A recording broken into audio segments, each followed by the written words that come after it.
ఆకలి కేకలు, కష్టం బాధలు చెప్పుకుంటే వినడానికి కూడా లేకుండా చెవిటి వాళ్ళగా ఉన్నందుకు నేను చాలా బాధపడతా ఉన్నా, చింతిస్తూ ఉన్నా. మొక్కజొన్న ప్రత్యామ్నాయ పంటగా వేసుకోండి అని మమ్మల్ని కొడితే కదా మా వాళ్ళంతా మొక్కజొన్న వేసింది. రెండేదో మా తిప్పలు మేము పడతా ఉంటుంది, అది వేసుకుని తిప్పలు పడేవాళ్ళం. 2400 రూపాయలు ఎన్ఎస్పి ఉంది. కనీసం కష్టానికైనా ఫలితం వస్తుందిలే, ముందు పెద్ద ఎత్తున డబ్బులు రాకుండా మినిమం గ్యారెంటీతోనే పంట వేసుకోవడం జరిగింది. అనంతపురం జిల్లాలో 2 నెలలుగా చూస్తూ ఉన్నాం. ఈ ప్రభుత్వం ఏదైనా ముందుకొచ్చి వాళ్ళు చెప్పిన రేటే, వేరే వాళ్ళు చెప్పిన రేటు కాదు, వాళ్ళు చెప్పిన రేట్ అంటే గవర్నమెంట్ చెప్పిన రేటే ఇచ్చి చదువుకుంటారా అని చూశారు. అసలు మొక్కజొన్నలు కానీ, వరి కానీ, అన్ని పంటలు కూడా ఈ రోజున కళ్ళాల్లో పోసుకునే పరిస్థితి చూస్తూ ఉన్నాం. లేకుంటే అయిన కాడికి తెగనమ్ముకునే పరిస్థితి చూస్తున్నాం.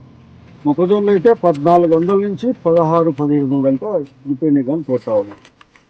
1600 స్టాండర్డ్గా, వాటికి కూడా ఇంకా రైతుని బెదిరించి కొనుక్కునే పరిస్థితిని చూస్తూ ఉన్నాం. పరిస్థితులు గల కాబట్టి నేను కోరేది ఒకటే, మాటలు కాదు, ఆ అమరావతిలో వేల కోట్ల రూపాయలు తీసుకెళ్ళి నాశనం చేసేది కాదు, రైతాంగాన్ని ఆదుకోవడానికి తక్షణం ధరల స్థిరీకరణకి డబ్బులు కేటాయించండి. పెట్టి మీరు మా విధంగా అని మేము ప్రపోజల్ పెడితే మీరు ఏదో మాట్లాడుతూ ఉంటారు. అమరావతిలో బిల్డింగులకు అద్దాలు వేసుకునే మీరు ఆ అమరావతి, మీ అమరావతి, మా అమరావతి మళ్ళీ తెలుస్తాం, కానీ మీ అమరావతిలో మీరు అద్దాలు వేసుకునేకి 2700 కోట్ల రూపాయలు, కంప కొట్టుకునేకి 40 కోట్ల 50 కోట్ల రూపాయలు కేటాయించినట్టు వార్తలు చూస్తూ ఉన్నా.